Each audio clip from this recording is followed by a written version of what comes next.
የኢትዮጵያ መንግስት የኢኮኖሚ እድገት እቅድና የባለሙያዎች ጥያቄ የኢትዮጵያ መንግስት ለክፉ ቀን ከዜጎቹ ገንዘብ ለመሰብሰብ የሚያስችለው ረቂቅ ደንብ ማዘጋጀቱ፣ አዲስ አበባ ውስጥ የፈረሰ አንድ የመስጊድ አጥር ያስከተለው ቅሬታና ተቃውሞ፣ የአውሮፓ ህብረትና የፍልስጤም ባለስልጣናት ውይይት ያልናቸውን አራት ርዕሶች የዛሬው የዜና መጽሔት ጥንቅራችን ያስተነትናል። በዚሁ ቅደም ተከተል ይሰማሉ።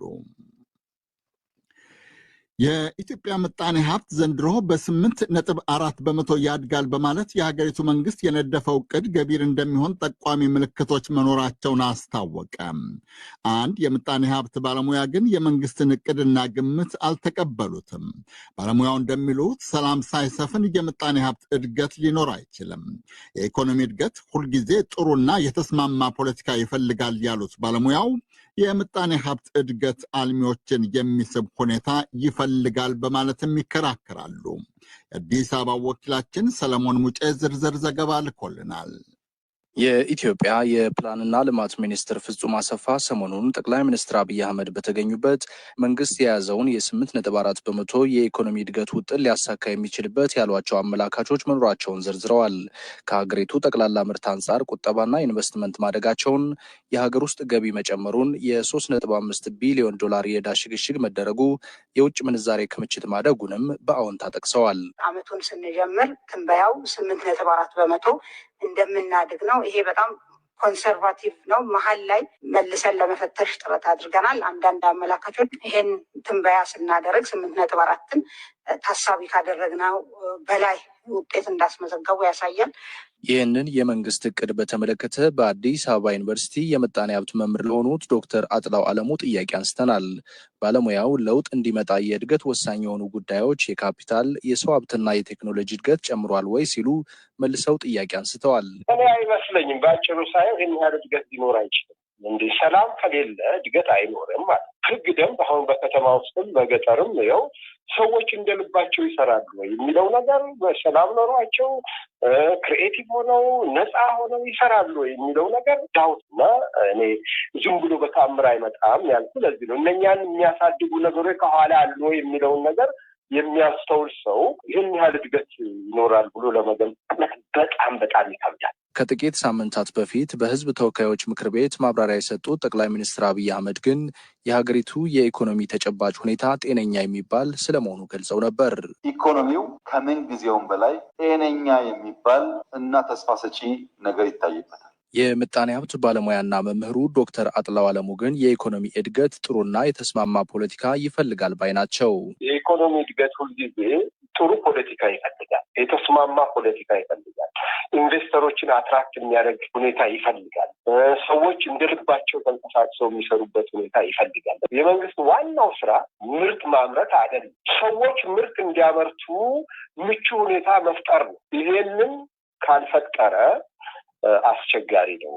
በሀገሪቱ ውስጥ እኮ አሁን ሰላም የለም፣ የምንክደው ነገር አይደለም። በጣም ሰላም የለም። ብዙ ቦታ ስራ የለም። በአንድ ከተማ ውስጥ 3 ቦታ እንቀረጣለን ይሉሃል፣ ይገደላሉ፣ ይዘረፋሉ፣ ሰዎች ይታፈናሉ። በሀገሪቱ ውስጥ ሆኖ የማውቀው ነገር እየሆነ ነው ያለው እና ይሄን እየሆነ እድገት አለ ማለት ሰው የት ሆኖ ሰርቶት ነው ይሄን እድገት የሚያመጣው? እና ያው ዞሮ ፖለቲካውን ማስተካከል፣ ሰላም ማስፈጠር መቻል አለበት። የፕላንና ልማት ሚኒስትሯ ፍጹም አሰፋ ባለፉት 8 ወራት 2.5 ቢሊዮን ዶላር የውጭ ቀጥተኛ ኢንቨስትመንት መሳብ መቻሉን ተናግረዋል። የምጣኔ ሀብት ባለሙያውና መምህሩ ዶክተር አጥላው አለሙ እንደሚሉት ግን እድገትን በተመለከተ የሚቀርቡ የተለጠጡ ቁጥሮች በኢትዮጵያ ውስጥ የተለመዱ ናቸው ብለዋል። ላለፉት 25 ምናምን ዓመታት 11.13% አደገ፣ 8.9 አደገ። ግን ሀገሪቱ ያለችበት ሁኔታ በጣም ነጻ አልወጣችም፣ ከድህነትም አልቀነሰችም። አንድ ጊዜ ቀንሷል ተብሎ ነበር፣ አሁን እንደገና ጨምሯል። ኢንፍሌሽን በጣም ኃይለኛ ነው። አንኤምፕሎይመንት በጣም ብዙ ነው። አንደር ኢምፕሎይመንት ደግሞ ሰው ሊሰሩ የሚችሉትን ያህል እየሰሩ አይደለም። ግብርናውም እንደ ልቡ አይሰራም እና ይህም ሁኔታ ስላለ ይህንን ማሰራት እንዲቻል ሁኔታዎችን ማመቻቸት ነው። የኢትዮጵያ ኢኮኖሚ በጦርነት፣ በግጭት፣ ለከተማ ልማት በሚል በቤቶች ማፍረስ፣ መፈናቀል፣ የጸጥታ መናጋት፣ እገታን በመሳሰሉ ችግሮች በተከሰተ የስራ መቀዛቀዝ እየተፈተነ መሆኑ ተደጋግሞ ይነገራል። ለዲ.ደብሊው ሰለሞን ሙጬ ነኝ ከአዲስ አበባ። የኢትዮጵያ መንግስት ለአደጋ ጊዜ የሚውል ገቢ ከዜጎቹ እንዲሰበሰብ የሚያስገድደውን ረቂቅ አዋጅ የሀገሪቱ ምክር ቤት በቅርቡ ያጸድቀዋል ተብሎ እየተጠበቀ ነው። ለኢትዮጵያ ሕዝብ ተወካዮች ምክር ቤት የቀረበው የአደጋ ስጋት ስራ አመራር ረቂቅ አዋጅ ላይ የተካተተውና ለአደጋ ስጋት ምላሽ የሚውል የተባለው ገንዘብ ከሁሉም ዜጋ እንዲሰበሰብ የሚያስገድድ ነው። ገንዘቡ ከሀገሪቱ ዓመታዊ በጀት 3% የሚሸፍን ነው ተብሏል። ኢትዮ ኤድ በጀት በአሜሪካው እርዳታ ድርጅት ዩኤስኤድ የተፈጠረውን የሰብአዊ ድጋፍ ክፍተት ይሸፍናሉ የሚል ጥያቄም አስከትሏል። ስዩም ጌቱ ከአዲስ አበባ ዝርዝር ዘገባ አለው።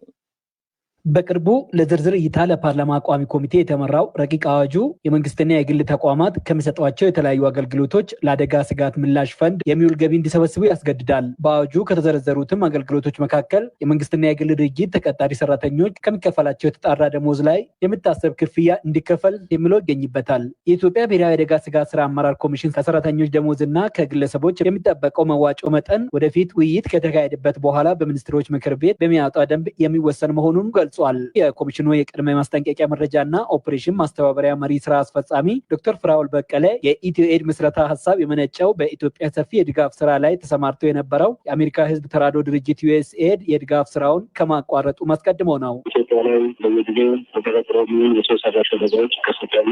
እነዚህን አደጋዎችን ለመከላከል ምላሽ ለመስጠት በተለያዩ ግዛት መንግስትና ከመንግስት ጋር የሚሰሩ አጋር ድርጅቶች ተሳተፉ እንደነበሩ የምናውቅ ጉዳይ ነው። ነገር ግን እንደ ሀገር ለረጅም ጊዜ በዘለቄታ መፍትሄ ወስዶ በተለይ ደግሞ ከውጭ ሀገር የሚሰጡ ምስጋታዎችን መፍትሄ አድርጎ ማየት አንችልም። ይሄ ደግሞ ቅድሚያ የሚሰጡት ሌላ ሁኔታዎች ከተፈጠሩ ፖለቲካችን የምንፈልጋቸው ስራዎችን ለመስራት በምናስብበት ጊዜ ካልተመቻቸው ማስፈራራ ማድረግ የሚጠቀሙበት ሁኔታዎች እንደነበረ የምናውቅ ነው። እንግዲህ እነዚህን ግንዛቤ ውስጥ በማስገባት የራሳችን ነገር ሊኖረው ይገባል። ወይም ወደ ስራ ከገባን ከአንድ ዓመት በላይም ወደዛ አካባቢ ይሆናል። ሰዎች በቅርብ ጊዜ ከዩኤስአይዲ ጋር ተያይዞ ድጋፍ እንዲቋረጥ በማድረጉ ጋር አያይዞ ያነሱ ይችላሉ። እውነታው ግን ቀድሞ የተዘጋጀ ስራ ነው ማለት ነው። በህዝብና መንግስት አቅም እርዳታን በማሰባሰብ ለአደጋ ጊዜ ምላሽ እንዲሆን ማድረግ እንዲቻልም እምነቱ አለ የሚሉት የቅድመ ማስጠንቀቂያ መረጃና ኦፕሬሽን ማስተባበሪያ መሪው በመስራታ ላይ ያለው የኢትዮጵያ የአደጋ ስጋት ምላሽ ድርጅቱ ቀዳሚ ትኩረት በሀገር ውስጥ ችግሮች ላይ የሚያተኩር ቢሆንም በሂደት ድንበር ተሻጋሪ አቅምም ለመፍጠር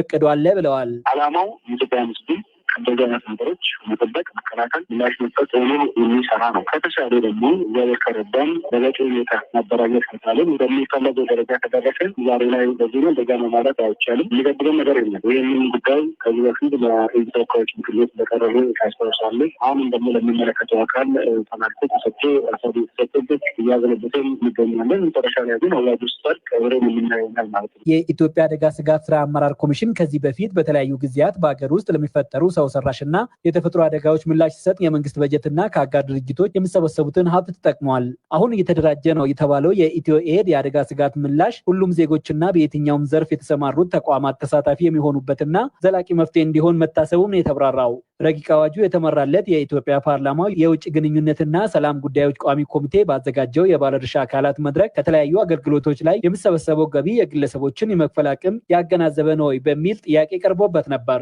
በዚህ ላይ አስተያየታቸውን የተጠየቁት የኮሚሽኑ ቅድመ ማስጠንቀቂያ መረጃና ኦፕሬሽን ማስተባበሪያ መሪው ዶክተር ፍራኦል በቀለ ይህን ጉዳይ በኋላ አዋጆ ሲባል ማን ነው የሚከፍለው፣ በምን ደረጃ ነው የመንግስት ሰራተኛ የሚያዋጣው ምንድነው የሚለው ነገር በግልጽ አዋጁ ከጸደቀ በኋላ ሊታይ ቢሆንም አሁን ላይ ባለው ሁኔታ ግን ማንም ዜጋ በፈቃደኝነት ሊሆን ይችላል፣ በግዴታ ሊሆን ይችላል፣ ኮንትሪቢዩት ያደርጋል ማለት ነው። ያዋጣል፣ ይሰጣል። በምን ደረጃ ነው የሚለው ደግሞ በጣም እንዳገናዘበ ይሆናል ማለት ነው። ይህም ብር ከማህበረሰቡ ለመሰብሰብ ሳይሆን አደጋውን ለመከላከል ነው። ተናገር ልማት ላይ የሚሰሩ አቅም ያላቸው አካላት ቢያዋጡ ይደረጋል። በየደረጃ ያለው ደግሞ ማህበረሰቡ አቅም በማይጎዳ ሁኔታ ለቦታ ያረጋጋ ማለት ታሰባል። ይህ ደግሞ በአዋጅ ሲጠቅ እና ይሆናል ማለት ነው። ለዶይቼ ቬለ ዘገባ ስዩም ጌቱ ነኝ ከአዲስ አበባ።